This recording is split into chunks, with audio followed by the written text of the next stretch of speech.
Thank you both so much. Thank you for that very generous, kind introduction. It feels like there's sort of a transformative experience bingo card out there that I'll try to weave that in as well. And thank you, Yumna, for saving me. I forgot my prepared remarks today and instead grabbed accidentally my 6-page hair care manual. So one second. Perfect humidity level today.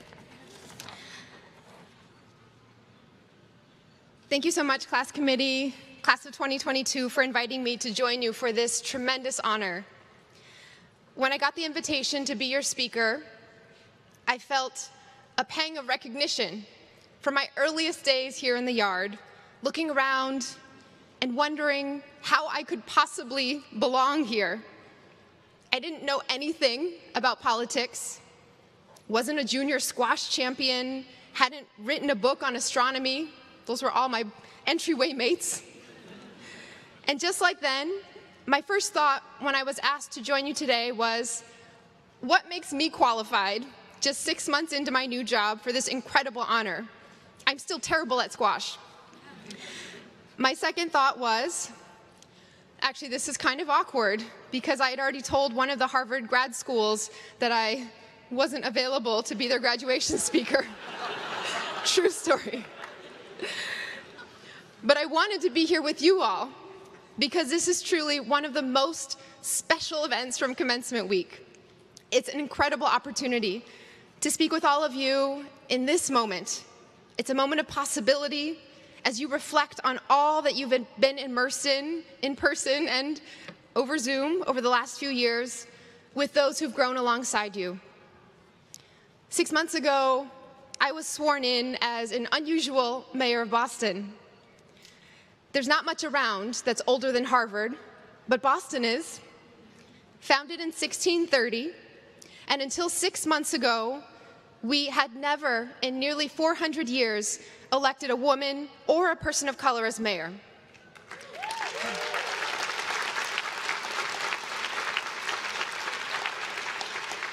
And it had been nearly a century since a Harvard College grad became mayor of Boston.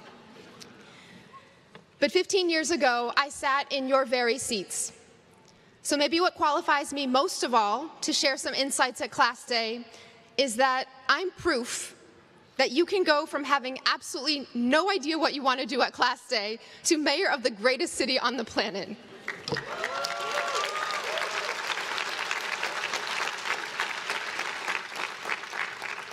Since it's only been 15 years, I can also tell you that you likely won't remember anything from these speeches, except for the astronomy researchers out there. You seem to remember everything. But if there is one word you might hold on to from your time here, let it be the word that's on your shiny class rings, on the sweatshirts you'll return to for comfort and coziness, the hats you've been hastily giving to family members as you dash home for the holidays over the years from the coop. Veritas. So let's go with that. My truth is, I came to Harvard for the clam chowder. I had no grand career plans or even a clear academic passion, but I did have a lot of clam chowder at Annenberg. I'm the oldest child of immigrant parents from Taiwan, and growing up, we always ate dinner at home with chopsticks, and on the weekends, we'd all pile into the family minivan and drive over an hour to get to the Chinese grocery store that had the right vegetables and spices. But in the rare instances when we did go out for dinner, my parents would insist on Old Country buffet.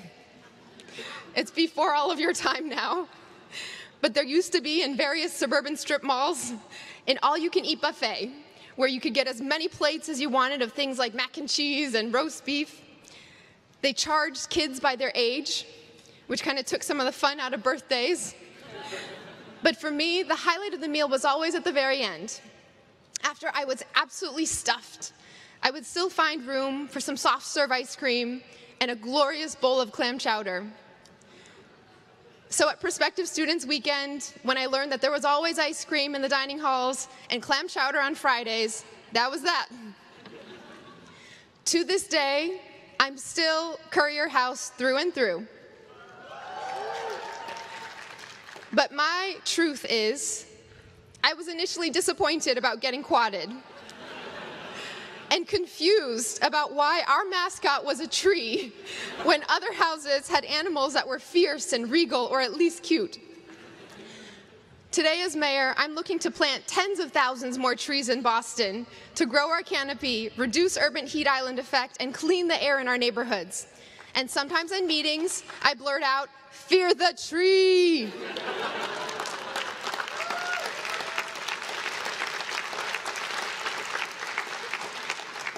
Here's another truth. I met my future husband at Harvard-Yale, and the truth is he went to Yale. Love knows no bounds, except for one.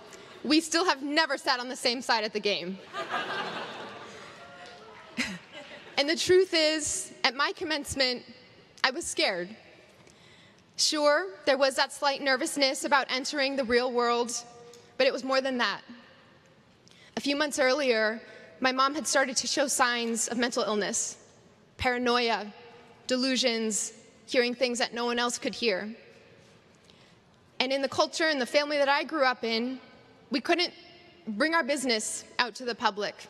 I couldn't talk about it outside the family, and my mom refused to acknowledge what was happening, much less agree to seek treatment. My commencement was one of the last public events she attended before a major breakdown, and I was so worried about her and about my friends and their families noticing her strange behavior.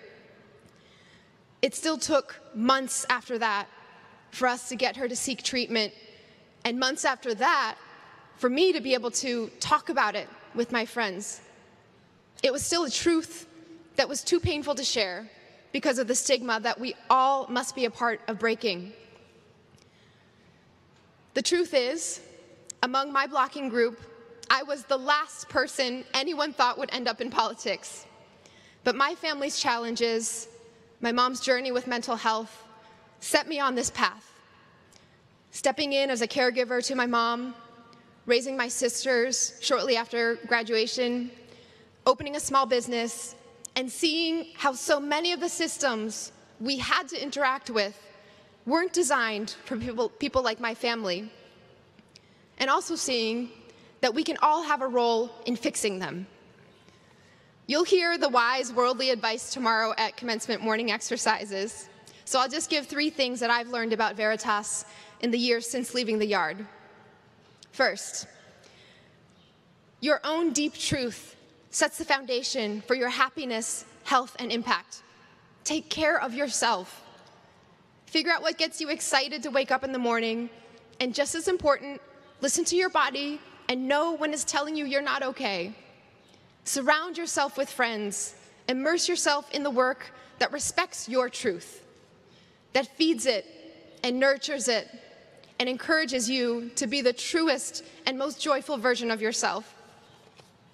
I need some quiet time by myself at the end of each day. With 2 kids, that is quite difficult. And every once in a while, I need a hike in the woods. Fear the tree. I find my greatest meaning in building community and helping change people's perspectives on what's possible. Second, see what is truly real. There is no substitute for lived experience. Sure, you can Google almost anything now or watch a TikTok explainer video, but if you're trying to solve a problem in the world, understand what it feels like first. Seek out those closest to the challenge and those who will be most impacted by that solution. I take the T to work because my own deep truth is that I'm a transit nerd, but also because there's no better way to get expertise in transit policy than to experience the system you're trying to improve day in and day out. There will always be people who know more than you about a challenge or a solution. Seek them out and ask questions. Some might be sitting right next to you here today, and many are in our neighborhoods and community organizations doing the work on the ground. Third, tell the truth when it's hard. I'm not just talking about admitting to a deep love for clam chowder, or even working to break the stigma on mental illness by sharing our stories. In this age of information overload and misinformation, Curated social media feeds that tout connection often drive us further and further apart. In politics and in family and in work, speak your truth and hold true to the urgency you feel. Because fundamentally, speaking truth is the only way to build a foundation for trust. And that is what we are missing in our society and our democracy today. You know all the facts and statistics on climate risks, housing and childcare costs, our closing window of time to act. Yet from pandemic, public health, to student loan debt, basic reproductive rights, and gun violence, we're having to fight through a tidal wave in this country of misinformation before we even reach the barrier of proving that our policy solutions work. To tackle the challenges we face today, we need to build trust in the urgency of our challenges by seeking the truth of the experiences of those on the ground, speaking the truth when it's hard, and building the community to solve it. We must trust in possibility, including the possibility to do the things that seem impossible, that people say are too pie in the sky or radical to be done. And Boston is a city whose history is rooted in doing just that, time and time again. Today, we're proud of our many firsts. Boston is home to the first public library in the country, first public park, first public school, first subway system anywhere in the United States. But what we often forget is that the opposition to these foundational public goods that we don't give a second thought to today was once fierce and imaginative, but in all the wrong ways. Before Boston broke ground on the Red Line and Park Street Station, the first subway line in the country, business owners along Tremont Street formed the Anti-Subway League, petitioning city leaders to oppose the creation of any subway lines anywhere in the city of Boston. They collected tens of thousands of signatures from business owners and residents who were afraid. They were afraid of everything from bringing a curse upon the city by disturbing what might be underground, digging up extensive swaths of the ground and potentially forcing snakes living under the earth to come up to the surface and then take over all of Boston. These were actually in the documents in the Boston archives. And today, we depend on this system. We're leading the way in public transportation's vision for a fair, free system that serves all. So, to be bold and creative, harness your imagination to focus on the good we can do when we work together. And let's let go of our instincts to protect the status quo. And harness your leadership and charisma and knowledge to help others do the same, so that we can all focus more on what we could create if we agreed to get our hands dirty and break ground, rather than worrying about what snakes might lurk beneath the surface. Most of all, remember, I ended up as the Green New Deal mayor of Boston due to a love of clam chowder, a reverence for trees, and a belief in possibility. Wherever you go next, take the time you need to get settled. Find the space within that place, and you can be your truest self. And if it doesn't exist, build it.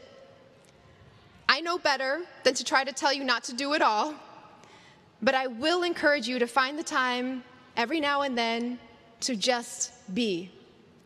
Lie in the sun, hug your friends, FaceTime your family and pick up their phone calls, read a few pages of a book, take care of yourself, and everyone you care for thereafter will be grateful that you did. And when you're ready, seek the truth.